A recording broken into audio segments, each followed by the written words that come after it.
صوبہ خیبر پختونخوا کا ضلع بنیر پاکستان کا سب سے بڑا ماربل زون ہے، جس میں 400 سے زائد ماربل کی کانیں اور فیکٹریاں ہیں۔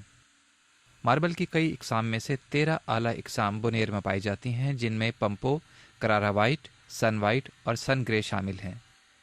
ماربل کی کانوں اور فیکٹریوں میں ہزاروں مزدور کام کرتے ہیں، جن سے حاصل ہونے والی آمدنی سے ان کے گھر کا چولہا جلتا ہے۔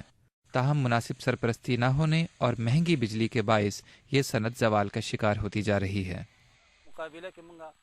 اس صنعت کی ترقی میں بڑی رکاوٹ بجلی کی قیمتیں ہیں، جو آئے روز فی یونٹ کے حساب سے مہنگی ہوتی جا رہی ہیں، جس کی وجہ سے ماربل کی پیداواری لاگت دیگر ممالک کی نسبت بہت زیادہ آتی ہے۔ ماربل فیکٹری کے مالکان کے مطابق بجلی کے نرخوں میں آئے روز کے اضافے کے باعث وہ ماربل کارخانے بیرون ملک منتقل کرنے پر مجبور ہو گئے ہیں۔